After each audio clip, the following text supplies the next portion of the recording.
Hello everyone, my name is Agnes Veronica Juliawala with NIM 33210075. So here my presentation, we will talk about project 2 of Applied Linguistics. I will complete all key studies using theories in Applied Linguistics. So yeah. Okay, problem 1. Mr. Thompson is a linguist studying the use of language in a news reporting. He is particularly interested in how language can convey bias, shape public opinion, and influence the perception of news events. Mr. Thompson analyzed articles from various news outlets covering the impact of this linguistic choice on the audience understanding and interpretation of the news. Question: what linguistic features should Mr. Thompson focus on to identify bias in your reporting? Discuss at least 3 features and explain how they can contribute to bias reporting. Mr. Thompson, focusing on identifying bias in news reporting through linguistic analysis, can explore several key features rooted in applied linguistics. Here are 3 significant features he should consider. First, 1. Lexical choice. Lexical choice refers to the specific words and phrases used by journalists to describe event, individual or groups. Bias can manifest through the selection of flawed or emotional charged words that portray certain actor or even in a positive or negative light. For example, describing protesters as angry mobs versus concerned citizens can influence readers' perception of their action and motivation.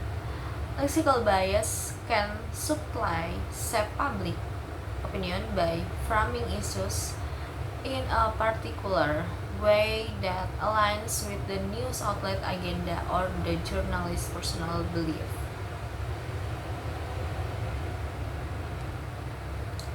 2. Syntactic structure. Syntactic structure involves the arrangement of words into phrases, sentences, and paragraphs. Bias reporting can be reflected in syntactic choice such as passive voice construction, which can obscure agency or responsibility. For instance, saying mistakes were made instead of they made mistake can shift blame away from specific individual or groups. Additional, the use of complex or convoluted sentence structure may obscure clarity or emphasize certain aspects of a story over others, influencing how readers interpret the event report. 3. Modality and hedging. Modality refers to the degree of certainty expressed in language, while hedging involves using qualifiers to mitigate the strength of a statement. Bias reporting can manipulate perception through modality and hedging by downplaying or exaggerating the significance of information.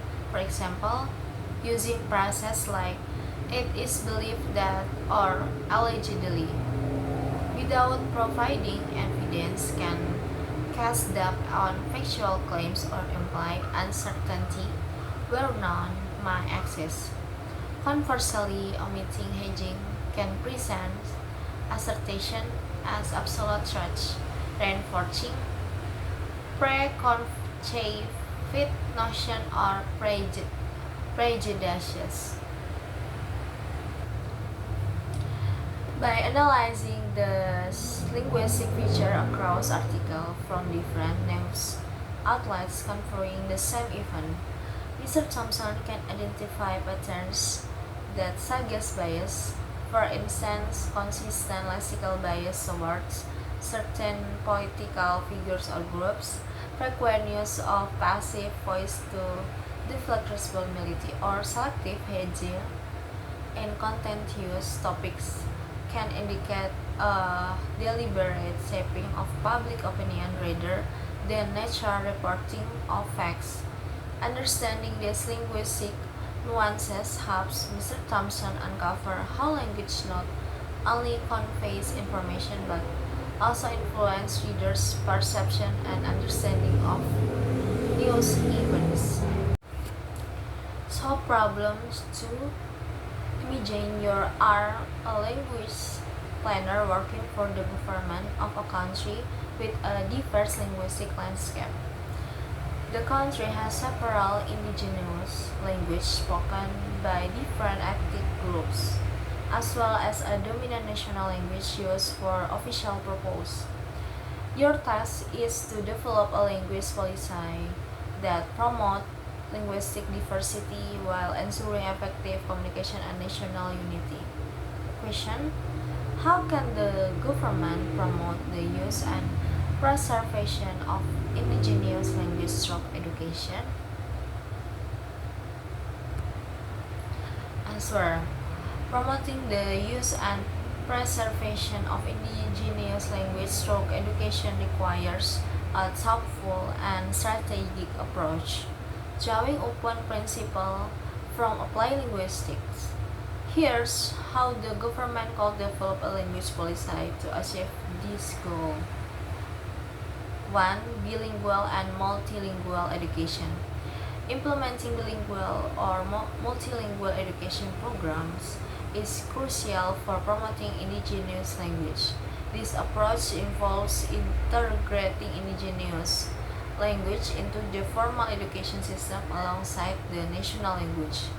Children can be taught subjects in both the national language and their indigenous language, particularly in the early years of schooling. Research in applied linguistics emphasizes the cognitive and educational benefit of bilingualism, which include improved academic performance and cultural identity development.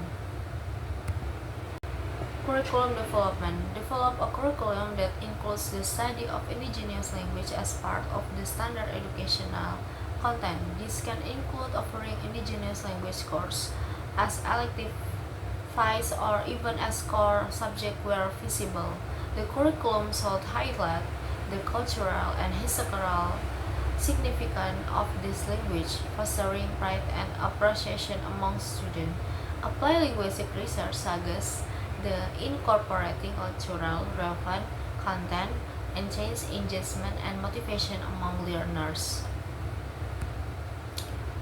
So, by implementing these strategies informed by applied linguistic principles, the government can effectively promote the use and preservation of indigenous language through education. This approach not only fosters linguistic diversity but also strengthens cultural identity, social and national unity by valuing and integrating a language spoken within the country. So that's all my presentation today, and thank you.